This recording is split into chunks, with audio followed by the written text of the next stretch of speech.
तो सभी को जय भीम जय भारत। सम्मानित साथियों, आज बाबा साहब डॉक्टर अंबेडकर की 135 जयंतियां बन चुकी है,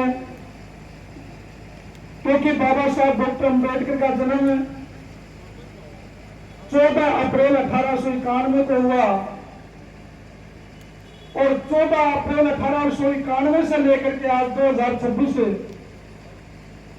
तक इस देश में ऐसा कोई गांव नहीं है, ऐसी कोई ढाणी नहीं है, ऐसा कोई शहर नहीं है जिसमें बाबा साहब डॉक्टर अंबेडकर का जन्मदिन नहीं मनाया जाता हो। लेकिन मेरी बात आपको जरूर कड़वी लगेगी और बूढ़े बुजुर्ग बैठे हैं, उनको भी पता है जो कड़वी चीज होती है वो अच्छी होती है। जब बाबा साहब डॉक्टर अंबेडकर का जन्मदिन आता है तो आप लोगों को खुशी होती है, इतनी खुशी होती है कि हमारे रहबर, हमारे भगवान का जन्मदिन है। और आपको कहीं की भी बोल दे, हम लोग जयपुर की बोल दे तो आप जयपुर भी चले जाते हो बाबा साहब डॉक्टर अंबेडकर की जयंती मनाने के लिए।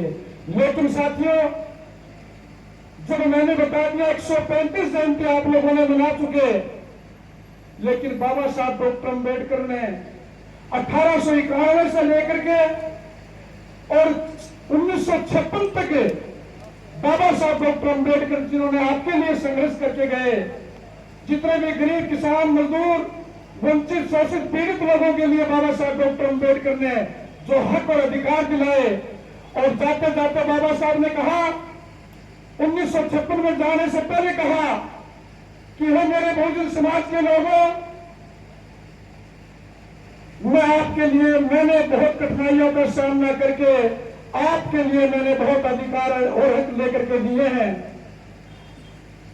अगर मैं चाहता तो इस देश के अंदर बाबा साहब डॉक्टर अंबेडकर से बड़ा कोई धनवान व्यक्ति कोई नहीं होता। लेकिन बाबा साहब डॉक्टर अंबेडकर ने हर चीज को ठोकर मार करके और केवल इस समाज के लिए बाबा साहब डॉक्टर अंबेडकर ने अपनी भी कुर्बानी दी और अपने 3 औलादों की भी कुर्बानी दी। और उन्होंने कहा कि मैंने आपके लिए लाखों अधिकार लेकर के दिए हैं। अकेले व्यक्ति ने केवल 65 साल की उम्र में, और मैं आपके लिए केवल 2 काम छोड़ करके जाता हूं, ये 2 काम आप सारे मिलकर के कर लेना। अब बाबा साहब डॉक्टर अंबेडकर अकेले थे, और उसके बाद में इस बाबा साहब डॉक्टर अंबेडकर के अनुयायी मान लो, उनके बच्चे मान लो, उनको मानने वाले मान लो, इस देश में करोड़ों की संख्या में है। लेकिन वो 2 काम नहीं कर पाए। कौन सा 2 काम? बाबा साहब डॉक्टर अंबेडकर ने कहा सबसे पहला काम तो आपको ये करना है, इस देश का राजा बनना है, हुक्मरान बनना है। दूसरा काम, बुद्धिस्ट बन जाओ, अंधविश्वास पाखंडवाद को छोड़ दो, ताकि ये देश बुद्धमय हो जाए। आप लोग महात्मा बुद्ध को मानना शुरू करो, बुद्धिस्ट बन जाओ। ये केवल 2 ही काम के लिए आपको बोल करके गए थे, लेकिन आज तक हम लोग नहीं कर पाए। मैं तो कहता हूं, धन्य हो पंजाब की धरती, धन्य हो माता बिशन कौर। अगर इस देश के अंदर आप लोग यहां बैठे हैं, जितने भी मंच पर बैठे हैं, मैं हूं, आप सब लोग हो, हम लोग असली औलाद बाबा साहब की नहीं है। अगर असली औलाद होते तो हमारा कहीं नहीं तो कहीं कब्जा मिलता, चाहे प्रदेश के अंदर मुख्यमंत्री हो, देश के अंदर प्रधानमंत्री हो। आज तक हम लोग रीजनल सीट के अलावा सरपंच चुनाव नहीं जीत पाते हैं, तो कौन सी जयंती की बात आप लोग करते हो? जब आप लोग जयंती तो मनाते हो, लेकिन वोट को कन्वर्ट कभी नहीं करते। मारवाड़ी में कहा था ना कि खा कसम को और गीत गाओ गिरेगा, लोग ढीलों का रखी है। बाबा साहब डॉक्टर अंबेडकर का अगर इस देश के अंदर असली कोई बेटा था, असली कोई संतान थी, तो उसका नाम था मान्यवर साहब कांशीराम जी। आज आप लोग जयंती मना रहे हो, आज आप लोग बाबा साहब को जानते हो, आज ये पूरे का पूरा प्रशासन आज आपको चाहे दारू पी के पड़ जाना रोड के ऊपर, आप किसी को गाड़ी निकाल देना, अगर प्रशासन आपके सामने देख ले तो मुझे बता देना, क्योंकि उनको पता है कि ये डॉक्टर अम्बेडकर की जयंती में आया हुआ है।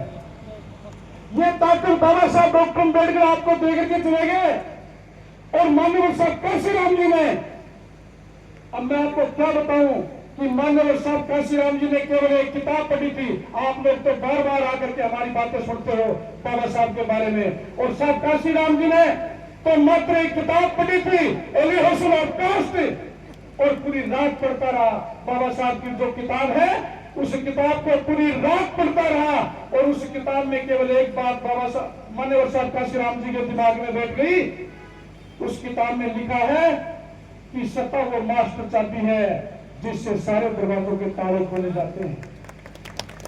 माननीय साहब काशीराम जी ने कहा कि मैं कुछ भी नहीं करूंगा, केवल बाबा साहब की एक जो बात है कि सत्ता वो मास्टर चाबी है जिससे सारे दरवाजों के ताले खुलते हैं, केवल ये सत्ता लेकर के ही बात करूंगा और बाबा साहब का सपना पूरा करूंगा। माननीय साहब काशीराम जी जब इस मिशन को लेकर के चले, बाबा साहब के पास विचारधारा को बढ़ा रहे थे, तो इस देश के अंदर साथियों किसी ने गाड़ी नहीं निकाली। इस देश के अंदर माननीय साहब काशीराम जी को जो गाड़ियां निकालता था उसका नाम था सरदार हरि सिंह, जो माननीय साहब काशीराम जी के पिताजी थे। पिताजी वो कहता था कि मेरा बेटा, मैंने कितना परिश्रम किया, कितना पैसा लगाया, और इतना परिश्रम कठिनाई पैसा लगा करके मैंने मेरे बेटे को एक वैज्ञानिक पद की नौकरी दिलाई, और वो उस नौकरी को ठोकर मार करके साइकिल लेकर के पैदल बसों में घूम रहा है, भूखा पैसा घूम रहा है, और ऐसे समाज को कह रहा है कि मैं आपको हुक्मरान बनाऊंगा जिस समाज के तन पर कपड़ा नहीं, पेट में अन्न नहीं और पैरों में चंपल नहीं, ऐसे समाज को एक कैसे राजा बनाएगा। और साहब काशीराम जी को, साहब काशीराम जी के पिताजी बहुत गालियां देते थे, लेकिन साथियों साहब काशीराम जी घर नहीं गए। उन्होंने जो प्रतिज्ञा की उस प्रतिज्ञा पर अटल है, और जब वो घर नहीं गए तो बाप का और बेटे का मिलन नहीं हुआ। तो काशीराम जी के पिताजी हर जहां भी जाते थे केवल काशीराम जी को गाड़ी निकालने का काम करते थे। एक बार चंडीगढ़ में कोई माननीय साहब काशीराम जी का प्रोग्राम था और पर्चे लगे हुए थे, और किसी ने बता दिया कि काशीराम का चंडीगढ़ के अंदर एक अधिवेशन सम्मेलन है। तो काशीराम जी के पिताजी ने सोचा कि क्यों मैं उस सम्मेलन में जाऊं और जाकर के उसको सामने जाकर के उसको गाड़ियों से उतारूं, उनको धमकाऊं, डराऊं। लेकिन साथियों जब साहब काशीराम जी के पिताजी जब भीड़ उस मीटिंग में आए तो देखा तो लाखों की संख्या में भीड़ थी, और लाखों की संख्या में भीड़ नारा लगा रही थी कि काशीराम आप संघर्ष करो, हम आपके साथ हैं। इस देश में एक ही नाम काशीराम, काशीराम, बाबा साहब का दूसरा नाम काशीराम, काशीराम। जब ये नारे सुने काशीराम जी के पिताजी ने, तो काशीराम जी के पिता ने कहा मेरा पुत्र नेता बन गया। क्या कहा? मेरा पुत्र पंजाबी के अंदर नेता बन गया। मेरे पुत्र